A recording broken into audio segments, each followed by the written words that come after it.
বন্ধুরা, আজ মহামান্য কলকাতা হাইকোর্টে একটি বিরলতম ঘটনা ঘটেছে। সেটা হচ্ছে যে সেই হাইকোর্টেরই প্রাক্তন বিচারপতি সুবিচারের আশায় হাইকোর্টের দ্বারস্থ হয়েছেন। হ্যাঁ বন্ধুরা, আপনারা সবাই জানেন ওনাকে, মাননীয় বিচারপতি অভিজিৎ গঙ্গোপাধ্যায়, যিনি একসময় সমস্ত বঞ্চিত চাকরি প্রার্থীদের কাছে দেবতাতুল্য মানুষ ছিলেন। তাকে এবার মহামান্য কলকাতা হাইকোর্টের দ্বারস্থ হতে হচ্ছে সুবিচারের আশায়।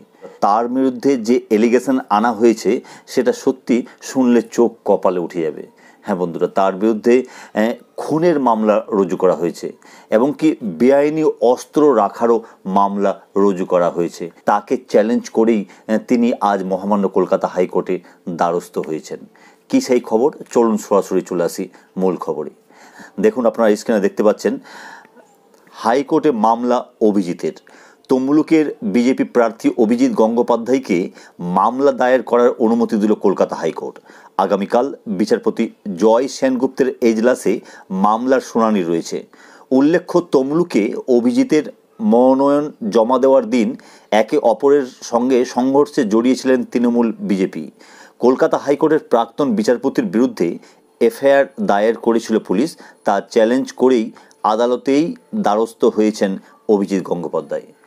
হ্যাঁ বন্ধুরা, এইরকমই একটি বিরলতম ঘটনা 2024-এর এই মে মাসে এসে আমরা দেখতে পাচ্ছি। যদিও এই 2024-এ বেশ কিছু ঘটনা ঘটছে যা আগে দেখা যায়নি, তবে এইটাও কিন্তু একটি ব্যতিক্রম ঘটনা। কি মাননীয় বিচারপতি অভিজিৎ গঙ্গোপাধ্যায়ের বিরুদ্ধে অভিযোগ, চলুন দেখে নিই একবার। আপনারা স্ক্রিনে দেখতে পাচ্ছেন, অভিজিতের বিরুদ্ধে খুনের চেষ্টার মামলা রুজু। প্রাক্তন বিচারপতিকে হুঁশিয়ারি চাকরিহারাদের।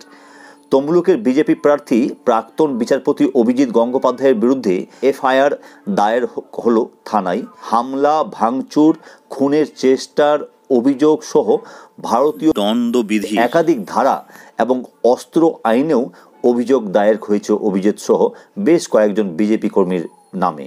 আর এই অভিযোগ দায়ের করেছেন এসএসসি মামলার রায়ে চাকরিহারা শিক্ষকেরা। হ্যাঁ বন্ধুরা, সেই সমস্ত শিক্ষকরা যাদের চাকরি বর্তমানে অনিশ্চয়তার মুখে পড়ে গেছে, সেই 25,753 জন চাকরিজীবীদের মধ্যেই এই সমস্ত চাকরিজীবীরা রয়েছেন, যাদের প্রথম রায় দিয়েছিলেন এই বিচারপতি মাননীয় অভিজিৎ গঙ্গোপাধ্যায়। স্বাভাবিকভাবে তাদের তো ক্ষোভ থাকবেই, আর তার মধ্যে এবার তারা সুযোগও পেয়ে গেছে ওনার বিরুদ্ধে অভিযোগ করার। তো বুঝতেই পারছেন যে ধারায় মামলা করা হয়েছে তা সত্যি অবাক হয়ে যাওয়ার মতোই। বেআইনি অস্ত্র রাখা, খুন করার চেষ্টা, ভাঙচুর, হামলা, অর্থাৎ যত রকমের ধারা দেওয়া সম্ভব ছিল সব রকম ধারাই আমার মনে হয় তারা দিয়ে দিয়েছে মাননীয় বিচারপতির বিরুদ্ধে। আর বিচারপতি গঙ্গোপাধ্যায়ও কিন্তু পিছু হটবার মানুষ নাই। তাকে আমরা প্রত্যেকেই দেখেছি যে মহামান্য কলকাতা হাইকোর্টে যখন একটা সময় সমস্ত রায়ই সরকারের পক্ষে যেত, তিনি প্রথম দাঁড়িয়ে সাহসের সঙ্গে নির্ভয়ে সমস্ত মামলাগুলি শুনেছেন এবং এমন এমন রায় দিয়েছেন যা আমরা কখনো কল্পনাও করতে পারিনি। তো তাই তিনি আজকেও কিন্তু বসে থাকেননি, তিনি এই মামলাকে চ্যালেঞ্জ করে আজ কলকাতা হাইকোর্টে সুবিচারের আশায় দ্বারস্থ হয়েছেন। এবং ভালো খবর এটাই যে এই মামলার কিন্তু হিয়ারিং আগামী কালকেই রয়েছে। তো যাই হোক, এ বিষয়ে আপনাদের কি মন্তব্য অবশ্যই আপনারা কমেন্ট বক্সে কমেন্ট করুন। দেখা যাক কালকে হিয়ারিংয়ে কী হয়, আমরা অবশ্যই সেই খবরটি আমাদের এই চ্যানেলে তুলে ধরবো। তাই যদি সম্ভব হয় চ্যানেলটিকে সাবস্ক্রাইব করে পাশাপাশি বেল আইকন প্রেস করে অল করে আমাদের সঙ্গে থাকতে পারেন। ধন্যবাদ।